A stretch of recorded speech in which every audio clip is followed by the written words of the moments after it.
गुरु नानक देव जी आगे कहते हैं, विसर गया है मरना, जो परम सत्य है, जो होना ही है और कब हो जाए उसका पता नहीं।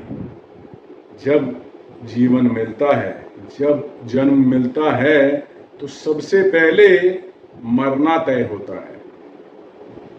मरने के बारे में पूरे विस्तार से तय हो जाता है कि कितनी सांसें हैं, ये पहले ही आ जाती हैं, और जो सांसें हैं वो कब पूर्ण होनी है ये भी पता होता है, लिख दिया जाता है जन्म के साथ ही। कहाँ पे मरना है ये भी लिख दिया जाता है, कैसे मरना है, क्या कारण बनेगा मौत का, ये भी लिख दिया जाता है। सिर्फ इसका आभास, इसका ज्ञात उसको नहीं होता जिसने मरना है, ये उससे गुप्त रखा जाता है।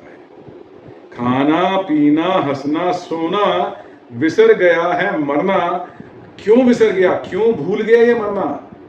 इसलिए भूल गया क्योंकि जब ये इस दुनिया में आया तो दुनिया में इसने देखा माया की चकाचौंध, इसने काम वासना देखी।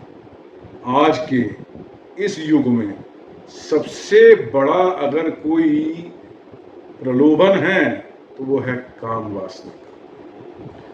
जितनी मर्जी प्रयास कर ले, चाहे वो पुरुष हो चाहे वो स्त्री हो, काम वासना को आज के समय काबू में रखना आसान नहीं।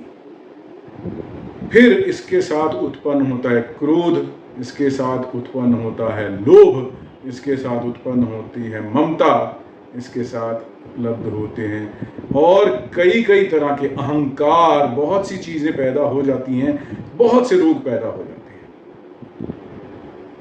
और इंसान इन सब में इतना ग्रस्त हो जाता है, मेरा परिवार, मेरे बच्चे, मेरी बीवी, मेरा पति, मेरे माँ बाप, मेरे सास ससुर, मेरे मित्र, मेरे संगी, मेरे साथी, मेरा करते हुए ये भूल जाता है कि जिस शरीर में तू पैदा हुआ है, जो तुझे तेरे कर्मों के हिसाब से मिला है, वो शरीर भी तेरा नहीं, वो शरीर भी नाशवान है। आज नहीं तो कल इसने भी मिट्टी की ढेरी हो ही जाना है। बोलो सतनाम श्री वाहेगुरु। गुरु नानक देव जी यहाँ पे यही कह रहे हैं, विसर गया है मरना, और फिर जब ये विसर ही गया, जब ये भूल ही गया मरना, तो उसके आगे इंसान क्या कर बैठा? वो कहते हैं, खसम विसार खुआरी कीनी। अरे तू अपने खसम को ही विसार बैठा। उस परम पिता परमेश्वर को जिसने तुझे ये जन्म दिया, जो तेरी पल पल प्रतिपालना कर रहा है, चाहे तू बच्चा है, चाहे तू जवान अवस्था में है, चाहे तू अधेड़ वृद्ध ही क्यों नहीं है, तेरी हर तरह से प्रतिपालना करने वाला सिर्फ और सिर्फ वो एक परम पिता परमेश्वर है। और तूने अपने उस खसम को, अपने उस परमेश्वर को विसार दिया, उसको भूल गया, और तूने अपने जीवन को खुआर कर लिया, अपने जीवन का सत्यानाश कर लिया, उसको मटिया मेट कर लिया। और आगे महाराज वार्निंग दे रहे हैं कि तू तो उसको भूल बैठा, तूने अपने जीवन का नाश कर लिया, त्रिग जीवन नहीं रहना।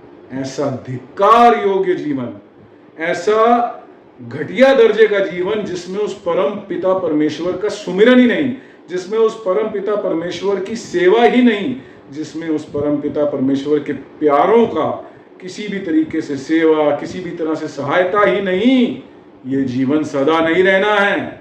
ये जीवन किसी भी पल इसका अंत हो सकता है। इसको हमेशा याद रख, हमेशा हर पल मौत को याद रख, हर पल हर समय।